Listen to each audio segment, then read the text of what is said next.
Hello, you're listening to Tony Slattery's Rambling Club, and you're most welcome. Well, it's Friday, it's 5 to 5, and the doors to Tony Slattery's Rambling Club are open once again. Hello, my name is Paul Carmichael. And I'm Alan Lear. And we've been going through various things, subscriptions and that Tony has taken out over the years. And there's an awful lot of unusual ones, aren't there, Al? We're trying to just cancel what we can as we go. Well, that's right. I mean, there's Yoghurt Monthly, most of which is curdled quite badly, and some of which is alive in completely the wrong sense and is fighting my efforts to get it out of the fridge. What we could do with is a whole overhaul of Tony's dairy process, to be honest with you. Well, I mean, we'd have to be incredibly lucky for something like that to happen right now. So I think maybe if we just go to the fridge and... Oh, there's the door. Do you want to grab the door, Al? I've got the door. Oh, not the fridge door, you mean? No. Sorry, right, yes, won't be a moment. Hello, can I help you? Hi there. Listen, I got 14 pints of milk and 12 yogurts here, which apparently been ordered by Tony Slattery.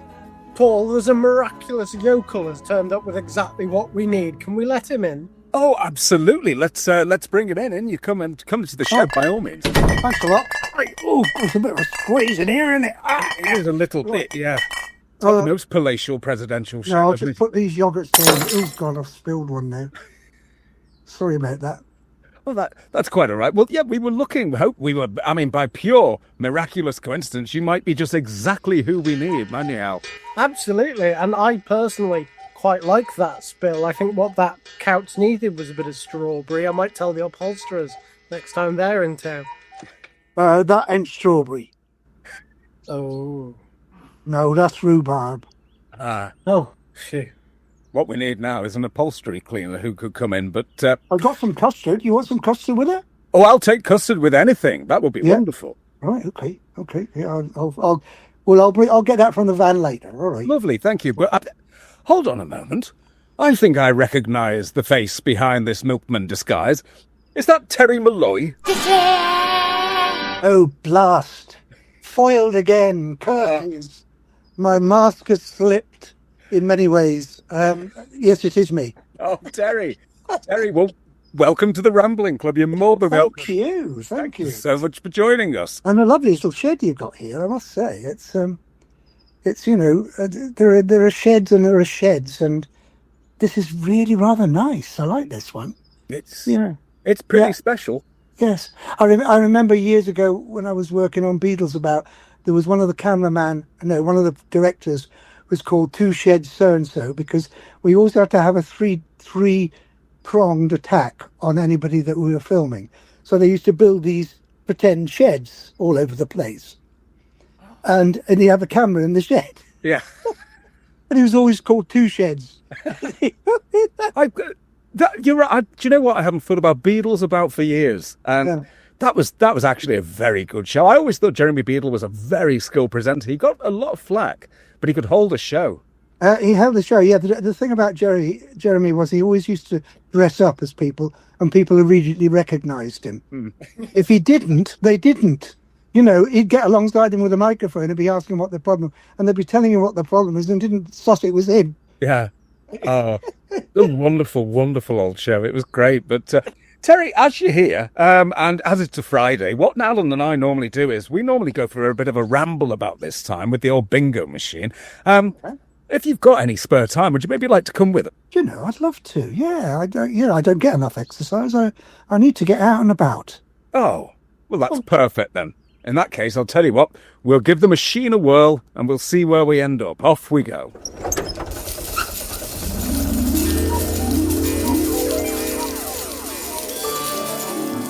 Tony's enchanted bingo machine.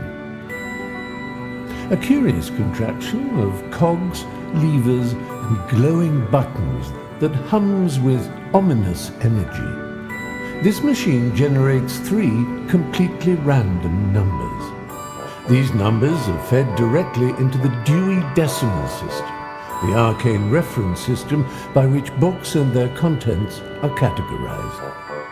In this way, the bingo machine conjures from thin air a topic of conversation so enthralling, so wildly unexpected, that it leaves the members of the Rambling Club both bewildered and vaguely excited. And thus, another evening is saved from the brink of boredom, thanks to Tony's marvellous, possibly haunted and entirely inexplicable bingo machine.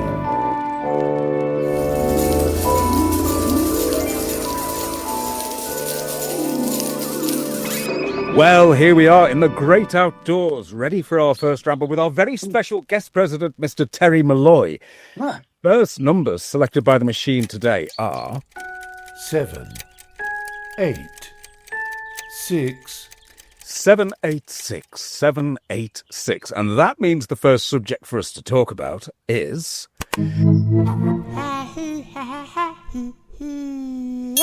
keyboard and other instruments. Keyboard and other instruments. Well, I'm one of those people. I remember a lovely quote from Peter Cook about Dudley Moore when he said, I wish I'd been forced to learn an instrument. But I was forced to learn an instrument. I was forced to learn lots of instruments, actually. I came from a very musical house, and I could never quite decide which one. I made the terrible mistake once of saying, I really want to learn the oboe. I'm desperate to learn the oboe. No. Oh, well, my mistake was I got the instrument wrong because I wanted to be able to play the theme music from Ivor the Engine. I meant bassoon, and an oboe turned up, and I had to be very grateful for this thing. I hate it every second. No. As a clarinet player, I can say no. No. Is the oboe trickier than the clarinet? Oh gosh, yes, it's a double reed. Double reed, yeah. It's a double reed, and you really and the pitch of it, it's a bit like a French horn. You kind of almost have to pitch it within the instrument. It's not like blowing it and hitting finger notes. You've got to do that as well, and getting the correct note. No, you got to have a really good sense of pitch as well. It was, I just remember the damn reeds always just sort of turning to mush after a while. That was unpleasant. Yeah. But as a musician then, Terry, you play, don't you? Or you played? Yeah, absolutely. Hey, master of many and player of many, master of none. No, I did start on piano when I was a youngster. But I hated it. I mean, I couldn't cope with two hands, with two lines of music at the same time. It made no sense to me. If I may chuck in a fairly local reference, Terry is on the Cavern wall. I am. Yeah, the band was the Undertakers, was it? The Undertakers was one. We were the T. Buncombe band. Ah. Whenabouts was this? Well, the Cavern, wow. Yeah, in the 60s, I went to college up there. I went up to university and studied music and drama. Oh. And one of the guys in my year played sax in a soul band called the T. Buncombe Band, and I at that time had a baritone sax. And he said, "Would you? They were doing a gig at the uni." And he said, "Would you join us? Would you sit in with us?" And I said, "Yeah, sure, I'd love to." And I did. And because I played clarinet up to grade 8 and beyond at school, and transferred to sax at school because we had a jazz band, which became modern jazz, and we were doing Jerry Mulligan stuff with a trombonist. It was a kind of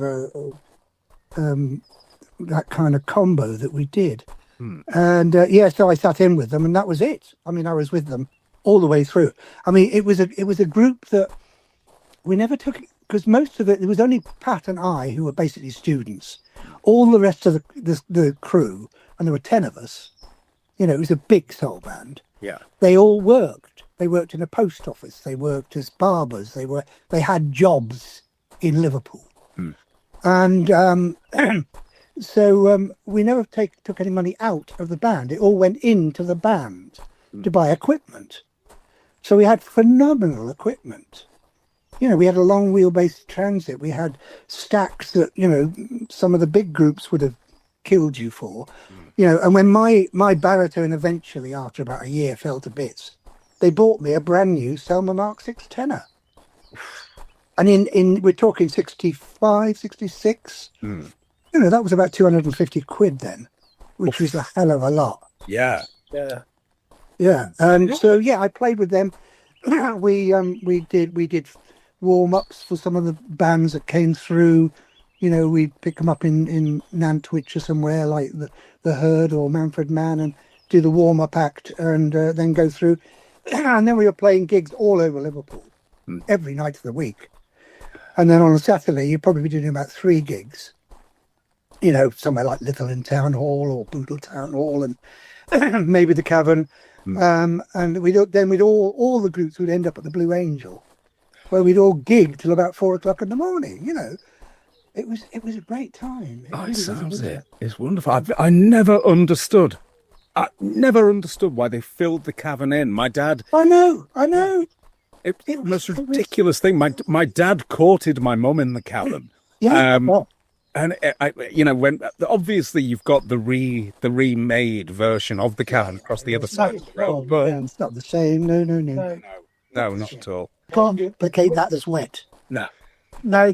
My mum says that apparently the condensation off the walls. Yeah, it was literally dripping. It would drip. Yeah. But my father-in-law claims to have witnessed a cat fight between Lulu and Cilla Black in the original Cavern. Oh, right. Cilla Black was a coat check girl there, of course. Yeah. Apparently Lulu kicked the shit out of her. Lulu.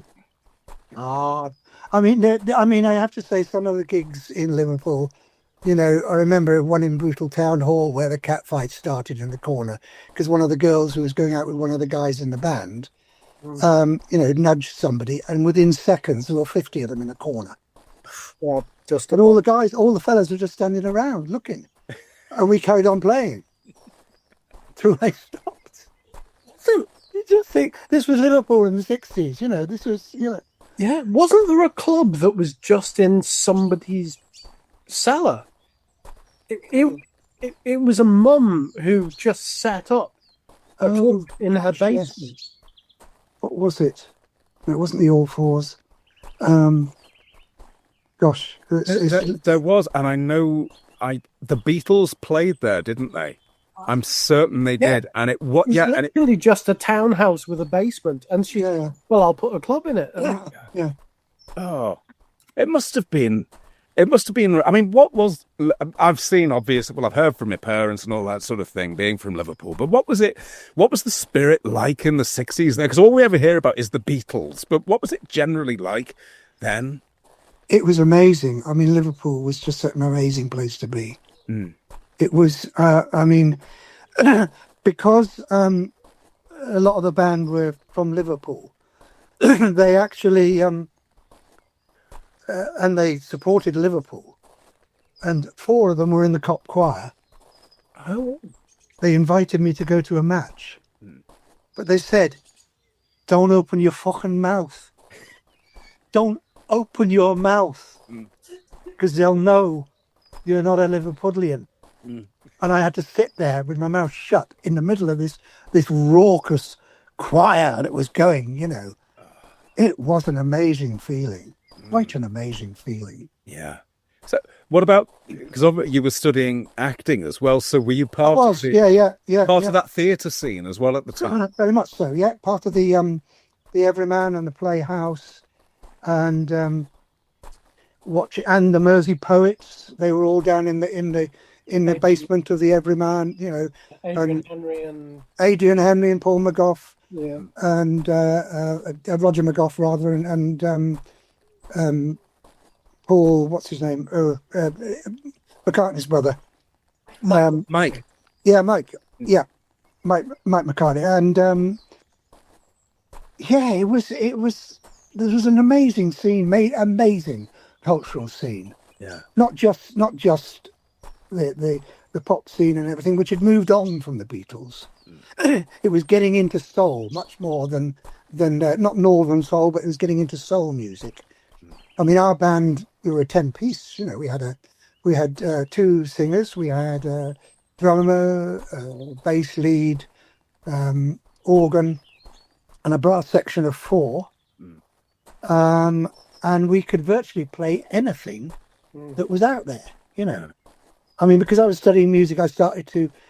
I had influences from things like Chicago Transit Authority and bands like that, and I love to arrange the brass and make the brass section, you know, bitey. Yeah. Because most brass sections in soul bands there just tended to play the tune, but we did harmony stuff, and it worked. You know, some days were lousy and some days were really good. You know, but that's the nature of the beast when you're not actually practicing every day. We were just playing every day. We didn't get time to practice. Or we might have one practice a month to try out a new song or something, but generally they had most of the songs down, and I just linked into them as we went along. It always strikes me at the time that the arts were really something that brought people together, you know, and it was something for people from every class background. Certainly, you know, the everyman, a theatre like that. Oh, gosh, yes. I mean, the stuff I saw there with people like, you know, Bruce Myers and Susan Parkinson and John McHenry and Peter McHenry and Terry Hands was directing it, you know, and God, it was good. And Dick Tuckey in the Playhouse, you know, with all the stuff that was going on there, you know. And plus, of course, you've got Liverpool Art College, which was churning out amazing amounts of stuff, you know. It was a lovely place to be. It had such a buzz, you know. Yeah. I mean, I had the delight of many years later going back to Liverpool and appearing at the Playhouse in a Jimmy McGovern play, which was it was interesting because it had changed. You know, Liverpool had changed. It was starting to change. Because I remember we lived in Huskisson Street. We had some digs in Huskisson Street, which we all kind of stayed in, and it was great. And Trevor Laird, who'd been in Quadrophenia, the black actor in Quadrophenia, he was like an associate director of the Playhouse at the time. He always so he used to come around and you know, he was with us most of the time. And he decided to cook us a meal one night and said, you know, I'll do you a, you know, Jamaican thing, you know. And we said, oh, that'd be great, you know. And so he produced this amazing Jamaican meal with jerk chicken and plantains and all sorts of stuff, you know. And I said, well, yeah, Trevor, we've got to give you something for this. And he said, no. I said, it's all right, mate. No problem. No. I just went down, saw the brothers, you know, they'd seen Quadrophenia, so I got everything for free. You know, apart from the chicken, of course, because that was a Pakistani and he charged me. But, I mean, it was such an amazing place to be, given, I mean, I'd been in Liverpool for 3-4 years studying, so I knew the areas to avoid. And that area was one that you tended to keep away from, but that's where the digs were for the theatre, and that's where we stayed. Yeah, because Huskisson Street is right there on Toxteth. Yeah, absolutely. Yeah, but I mean, it always feels like, God, it must have been such a cultural centre. I remember that the Liver Birds, their flat was meant to be on Huskisson Street, so location filming was done. Yes, you're right, it was. Gosh. Yeah. I forgot that. It has changed. It has to be said. It has, yes. I mean, when I went back,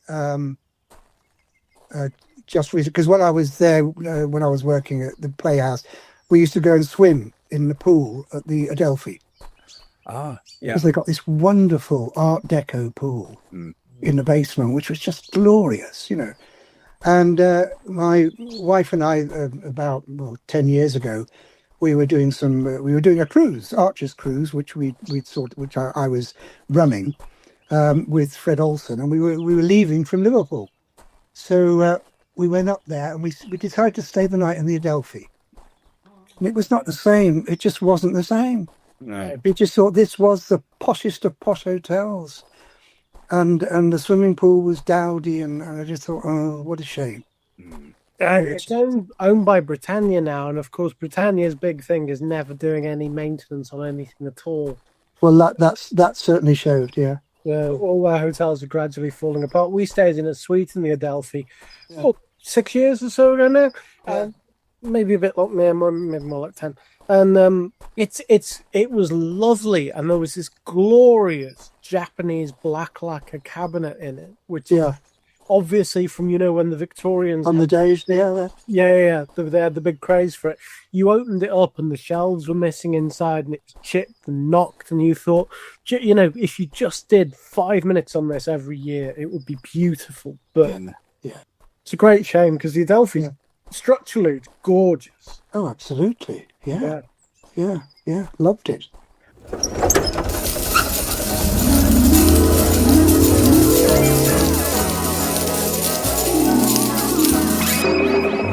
Well, here we are, a second location and a second set of numbers with our very special guest captain, Mr. Terry Molloy.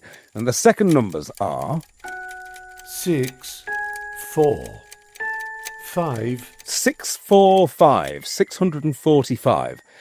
And that means the subject is household furnishings. Household furnishings.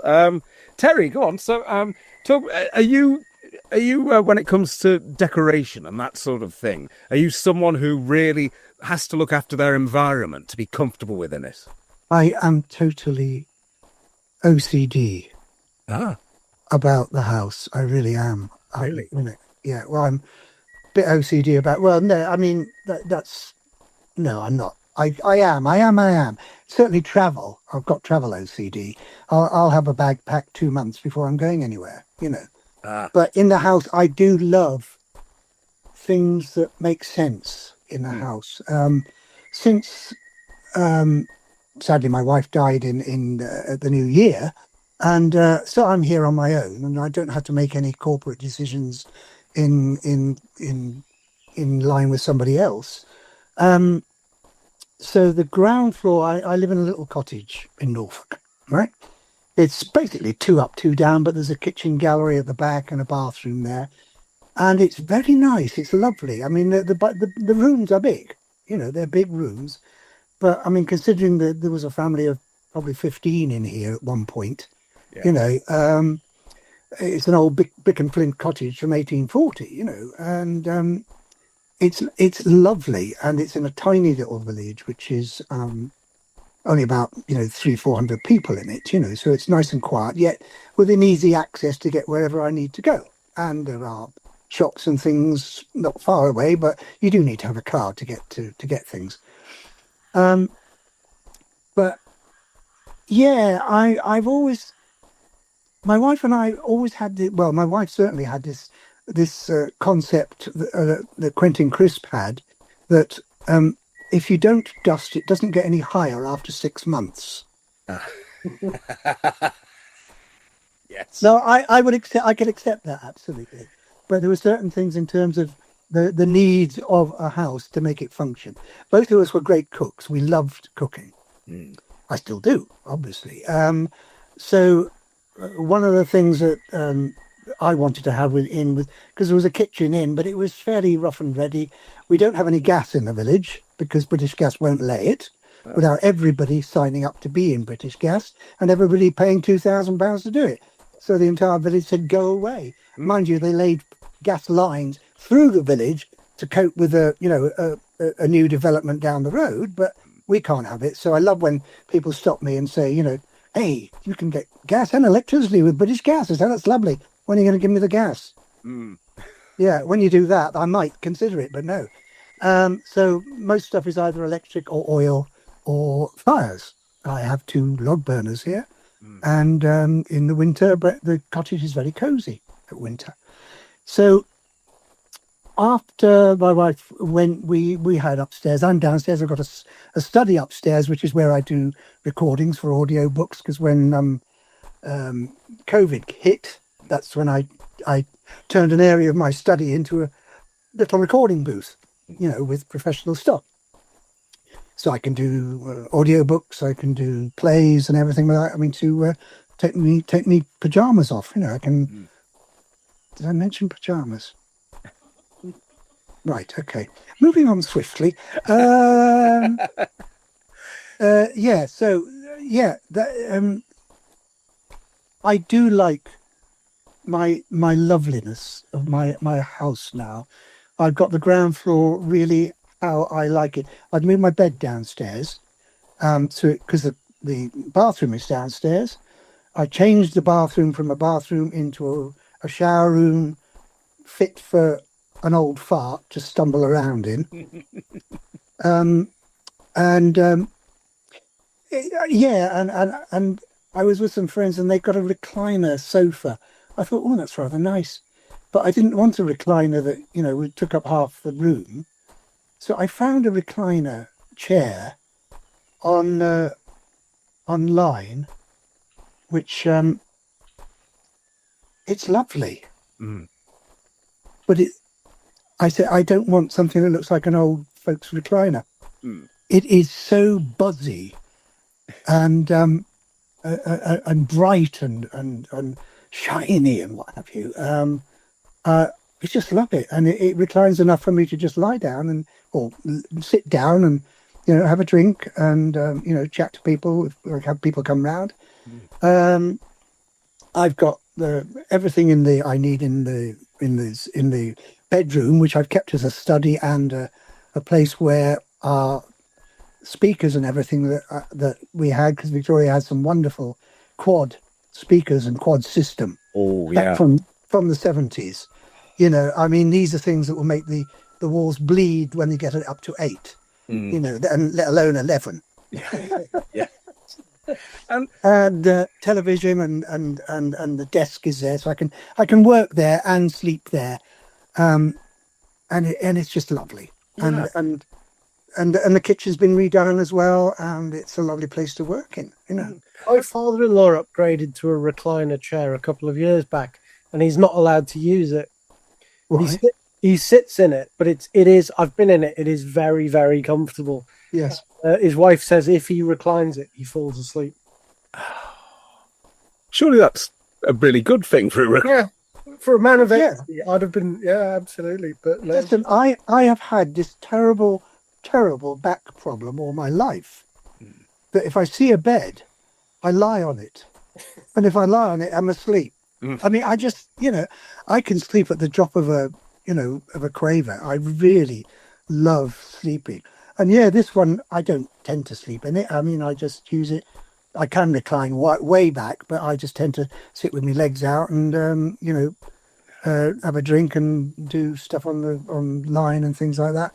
And I say bed for that, and I can just crash out. But the one thing I did, because we had a bed that we slept in for years and years and years, and when Victoria died, I decided to get rid of the sofa, the bed, the mattress. It was ancient. And I bought, because I do a lot of travelling around in Premier Inns, and I bought a Premier Inn mattress. Oh. And I tell you, they are the most comfortable mattresses ever. People say, oh, you're going away, it'll be awful sleeping in a hotel. I said, no, it won't, because it'll be like sleeping on my mattress at home. Yeah. And it is. They are so comfortable. Oh. They sell them. They're Sleep Easy, or can't remember that, Silent Night. One of those. They're well made, very well made.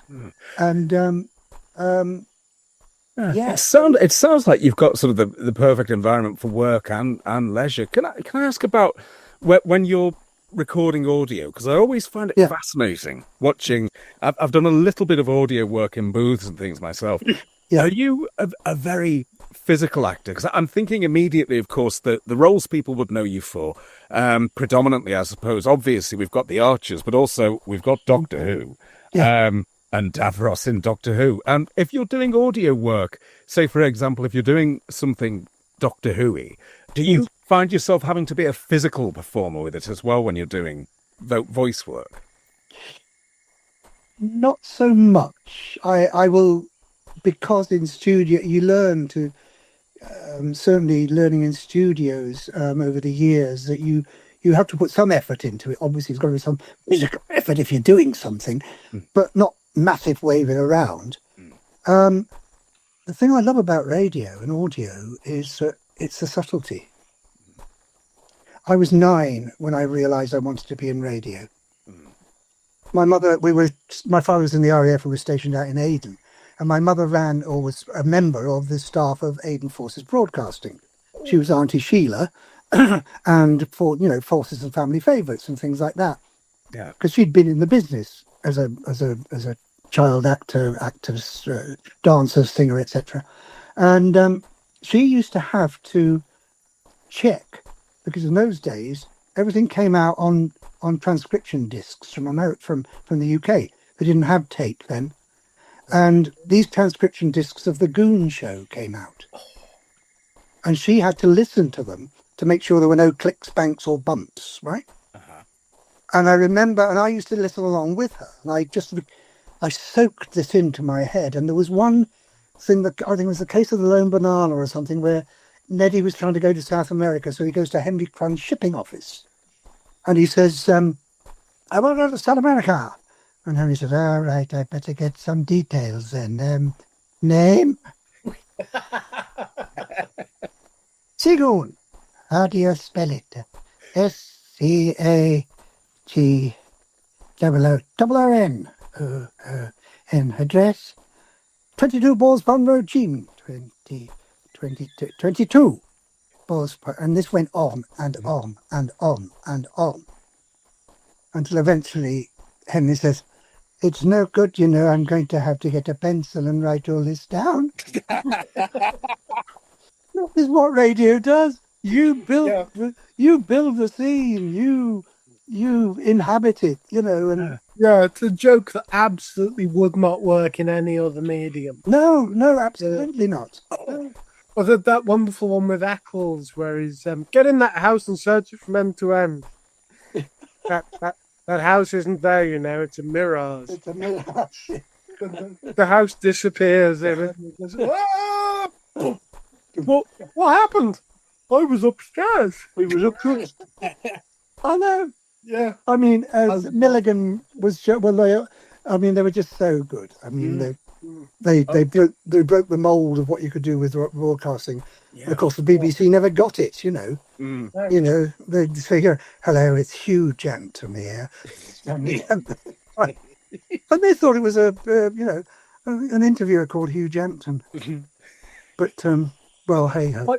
Spike Milligan used to say he used to get angry letters from little old ladies. He'd included the punchline from a dirty joke. He hadn't told the joke. He'd just included the punchline, like Blue Bottle going, "I've got to go, it's my turn in the barrel." And he said the funny thing about that is in order for them to complain, they had to know the joke. Yeah. Well, I was introduced to all this to early radio by my lovely granddad. And one of the first things that I listened to, which Radio 2 repeated it, and he said, "You should sit down and listen to this, Paul." And it was Journey into Space. Oh, loved it. God, it's wonderful to this day. And there's an episode of that which was brought about by a bet. I read about this. It was fascinating. Charles Chilton was talking to someone from the recently formed television service who was saying to him, "You couldn't do anything on radio that we couldn't do on television."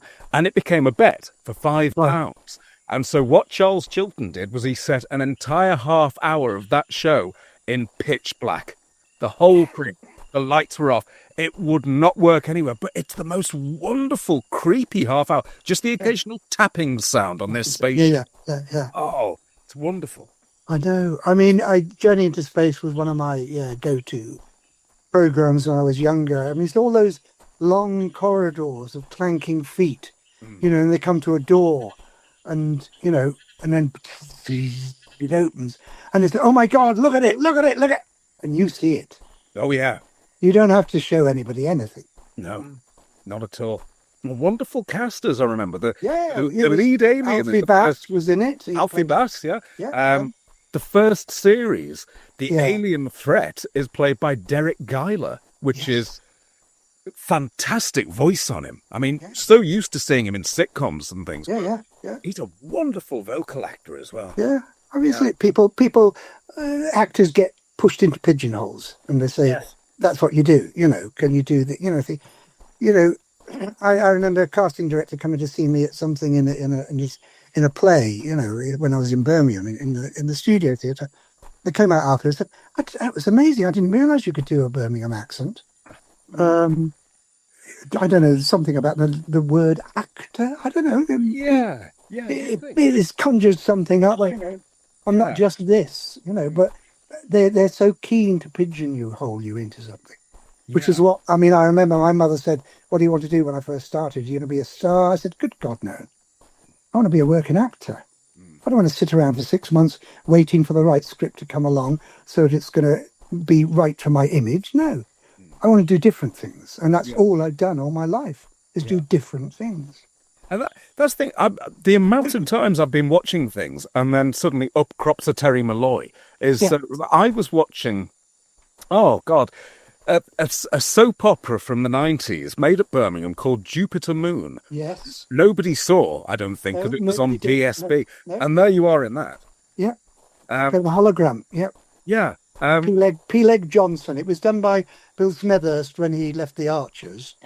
And he wanted to do this thing for B Sky B. And there was me and I think it was Andy Rashley. We were the only grown-ups in this cast of 16-year-olds. It was quite bizarre, because, there we were sitting at, lunch break talking about this, that, and the other. All they were talking about was Golf GTIs and their boyfriends, And, yes, it was quite bizarre. It really was, yeah. Yeah, I get things, royalty checks from things, and I think, what the hell was that? I can't remember that. Yeah. And in fact, the very first job I ever did on television, I was working at Stoke-on-Trent as an actor there. And this BBC film crew came through and they said, we'd like to take three of your actors to be part of, we're doing a historical thing out at Chettleton Flint Mill about James Brindley. And we'd like somebody to look like James Brindley and a couple to be like the Flint Millers, 17th century thing, and so there was myself and another actor called Stanley Page and Stan Dawson who went out and did this, and it was just a day out there, and this was what, 1971, and got paid a princely sum of £50, and they kept me on for the next day because they wanted me to be this sort of transition from the 17th into the 18th century, walking past the flint millers with a bag of flint on, to Wedgwood factory. This thing was called The Ascent of Man. Oh, bloody hell. Jacob Bronowski. Yes. Yeah. Right. I have earned more from that over the years than probably any other job I've done. Wow. I still get residuals of 49 pence for resale in Afghanistan, or 250 quid for a rerun in America, or whatever it may be. That was the very first job I ever did in television. Wow. And it's probably it's a legendary piece of television. It's a landmark, isn't it? Yeah.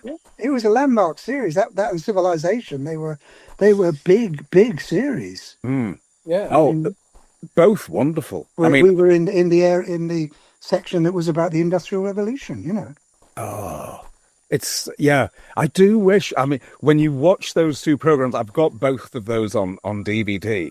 And I've watched them both 2 or 3 times now. And you just, it's that lovely thing of having a knowledgeable person talking to you like you are not an idiot. Yes. Oh, absolutely. Yes. Wonderful. Treat people like idiots, there will be idiots, but if you inform them in a way that is entertaining and is engaging, they're going to learn things. Yeah. Well, it's Lord Reith, isn't it? Lord Reith is inform, educate, entertain. If you do that, you've ticked all the boxes. You've got everything. Yeah, absolutely. Yeah. Oh.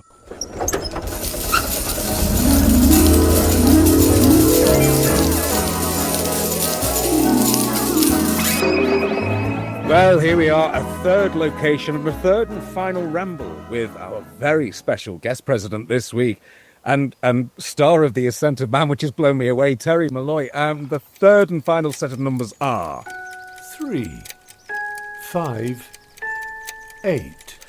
358, 358, and that means that the subject is Oh, other specialised forces and services. So we're into the military here. And so we can go right back to your childhood then, can't we? Because of so was this your dad, was he in the military then? He was. My father, he joined the RAF when he was about 20, way back in the, when he was born, 2009, 19. It's about mid-20s. As a medical orderly. He was a lad from Oldham, an Irish lad from Oldham. Yeah. Yep.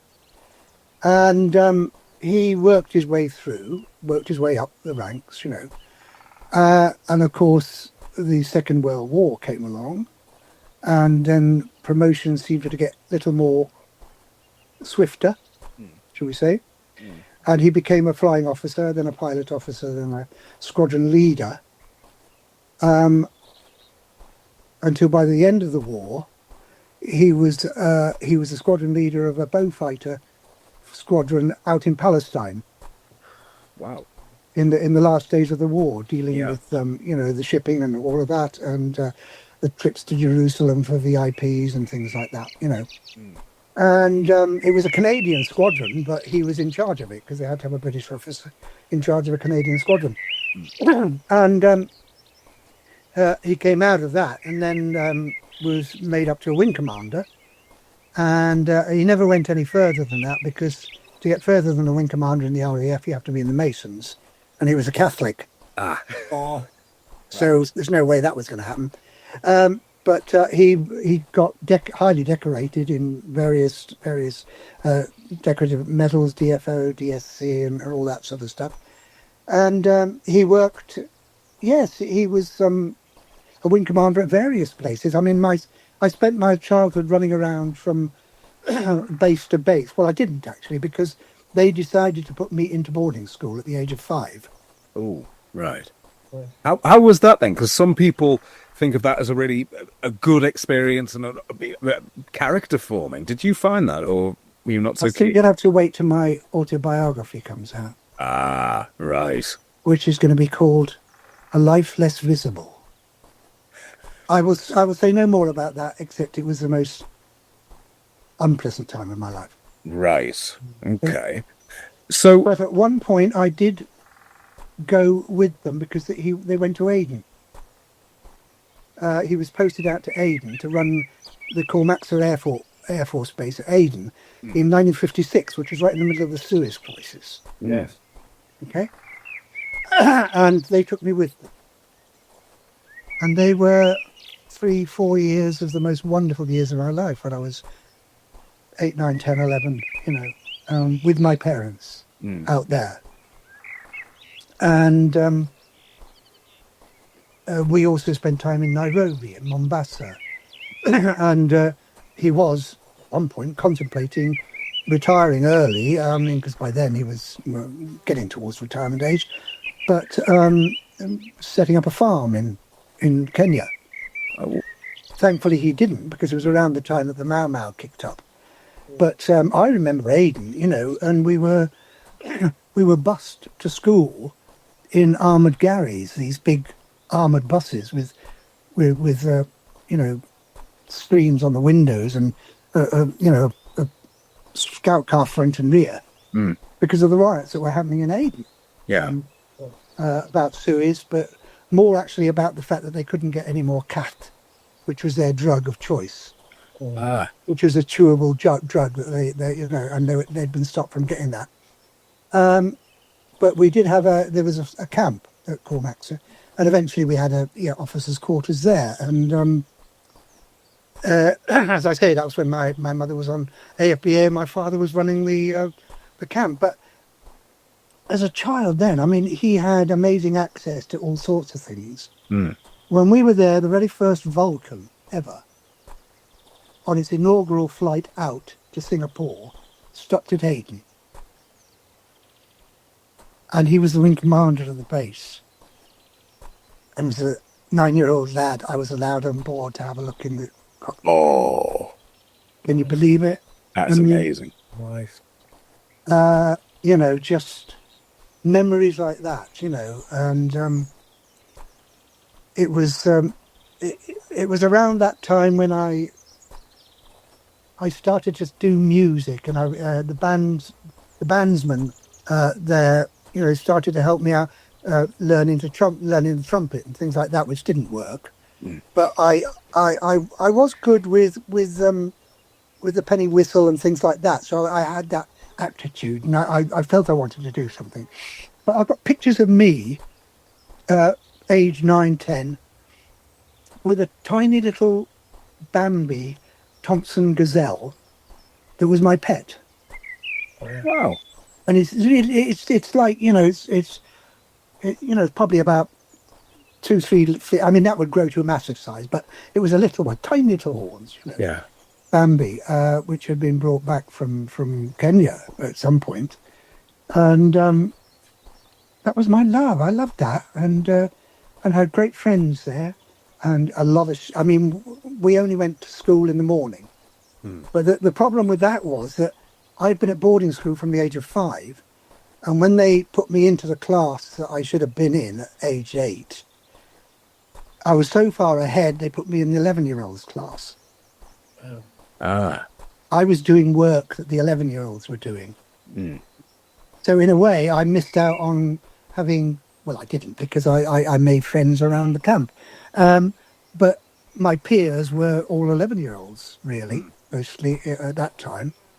And I have memories of going to visit some friends in Crater, which was the what used to be a crater in Aden, which had been an old volcano and had been actually chiselled out by one of the battalion regiments in order to make it a town inside.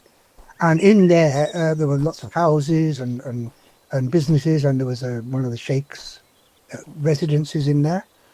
And some friends of ours who ran the civil cinema had a house on there. And as we were going to Crater, we saw in the distance this thin line on the horizon behind us. And it grew, and it grew. And my father suddenly realised, he said, that's a sandstorm.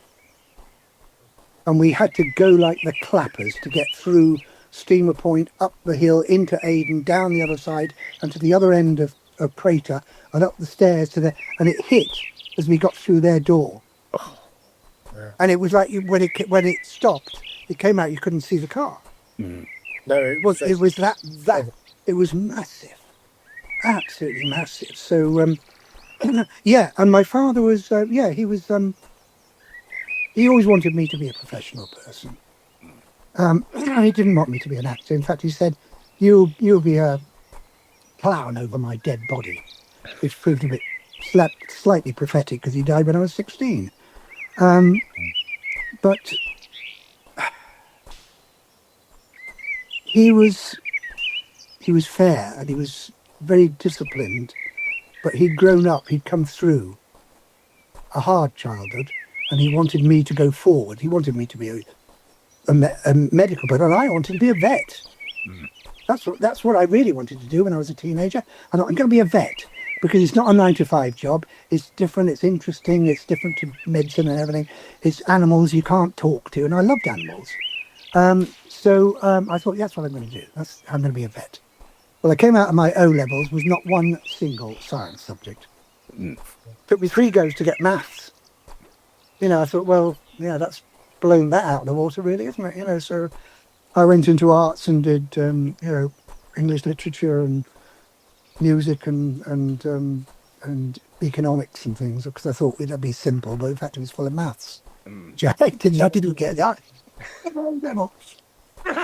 So I then just thought I would go into acting, because my mother had a very early career from a child. From the age of 12, she worked on the stage as part of a children's troupe in Variety, and became a soubrette and worked with all the big names in the whatnot business then. But she stopped when she married my father, because he said no, yeah, I'm marrying you because I love you, and he'd seen obviously on stage. But she used to do the camp concerts for things like that. She worked with the airmen and do stuff like that. But he he ended up he was in charge of Farnborough. His final gig was in 1963. He was running the Institute of Aviation Medicine, which is like the RAF version of NASA, and also the Farnborough Air Show. Oh, So again, as a child, at 14, 15, I was in the control tower, watching it all, and then going to the officers' mess and meeting people like Douglas Bader and all of these, iconic pilots of the past and people from the RAF. And I would love to have been a flyer of some sort, but when I was much younger, he took me in and had me everything checked. And they said, no, he's grey-green colourblind. Can't be a pilot, can't be a navigator, can't be an armaments officer, can't do anything that involves colours. So that was me, RAF, out of the way, unless I wanted to just push a pen, which I didn't. But I would love to have learned to fly, as he did. But I never got to that. But so yeah, he finally died there of cancer, and was buried at Holton, the RAF base, and they've got a churchyard which is attached to they've got a graveyard attached to a church in Holton, the village, where all the RAF officers and people and like that are buried. And I remember he died in 63, and I remember going to it, and I felt really upset about it. Well, not upset. I didn't feel anything. And I just saw this funeral, and it happened, and I went away. And about, 10 years ago, I was working at Chesham, doing a panto, and I looked at the map, I thought, oh, Holton's only just up the road. I wonder. And so I drove up one day to Holton, and without any bidding, I found the entrance to the road that led down to where the church was. I recognised it. I went down it, and there was the church. And I parked up and walked into the churchyard. This massive churchyard now, full of, and I unerringly walked directly to where his grave was. And it said, Wing Commander T. Molloy, 1909, 1963, age 54. I was 56 at the time. And I just broke down. That's when I cried. That moment. Because he was there in that place, and sorry, this is all a bit down, but no, I mean, he was a force in my life, and in some ways directed the way I ended up going by time. Yeah, because he wouldn't have allowed me to be a bloody actor, that's for sure. No way, absolutely no way. He wanted me to play rugby and be a man. I hated sports. I hated football. I hated sports of any kind. It was not in my blood to play things. I like. Well, volleyball was the only sport I really enjoyed. Yeah, it was good at. Yeah.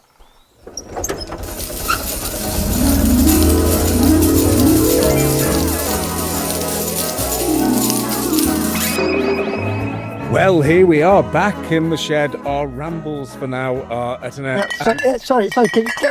Hang on. Get past those milk bottles. I've got to say, you've left us enough for quite a while here. So yeah. Well, Terry Molloy, this has been, honestly, it's been there's been so much to take in. I mean, the ascent of man is just still blowing me away. But we haven't even talked about Davros. God, we didn't. No, we're gonna have to go back in. We'll have to do this again sometime. But we will. But you've got autobiography. When could we expect that? Do you think? Do you know my name is Terence Patrick Molloy? Do you know what the P stands for? No. Procrastination. Right. I am doing it bit by bit, and doing it at the behest of an American writer, I don't know if you know her, Robin Hobb, who writes the most phenomenal fantasy. Yes. Yeah. Yep. and or Megan Lindholm, whichever, And I was with her in Australia on a tour, sort of basic sci-fi theme kind of tour. And we got talking, we got become very good friends. I went and visited her in Seattle with her husband. And I was talking about this. I said, look, I can edit whatever you like, but bugger it, if I can actually write anything from scratch, blank page, just frighten me to death.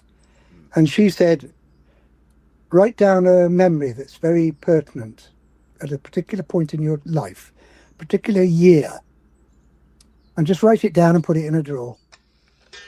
Don't forget it. Then take another year, another age, a different memory that's very strong. Write it down and put it in a drawer and leave it there.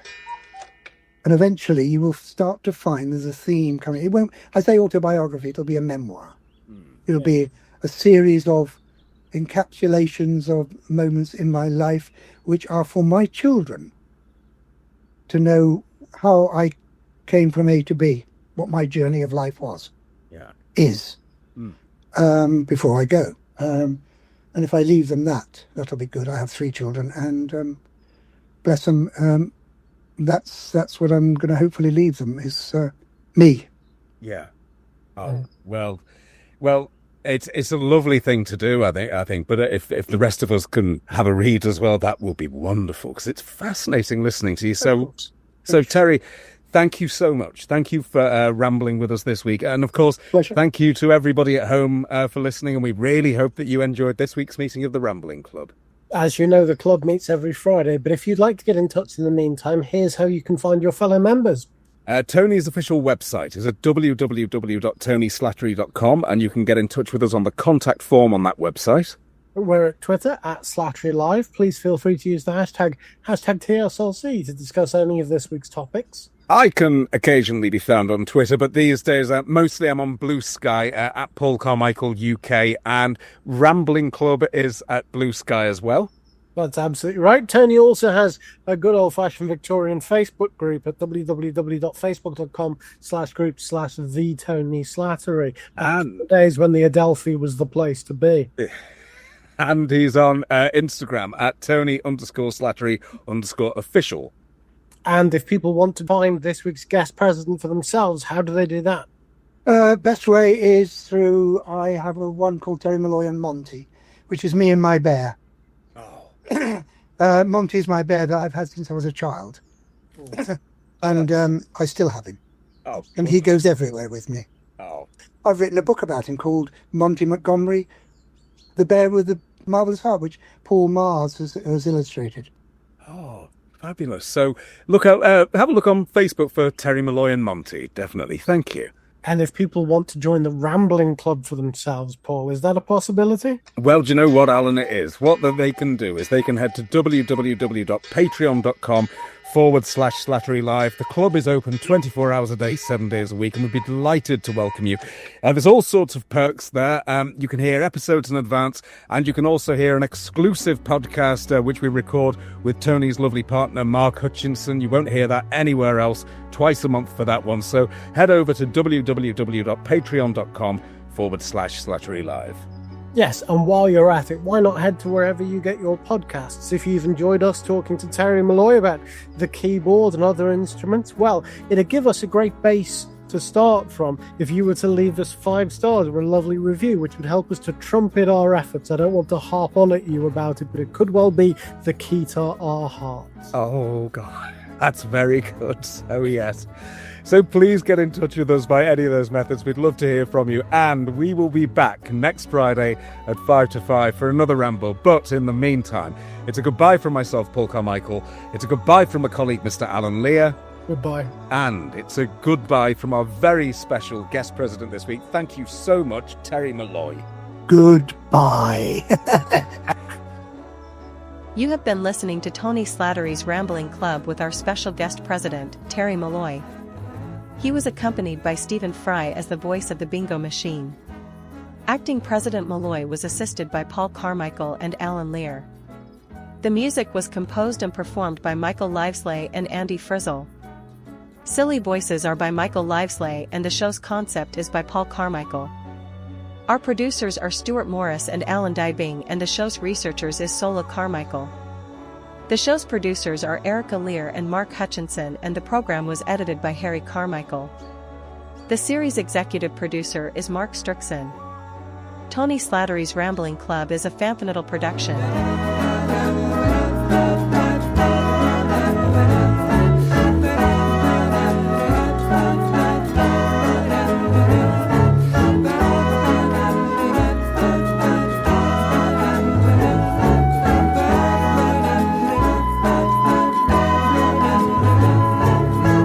Goodbye, and thank you for listening.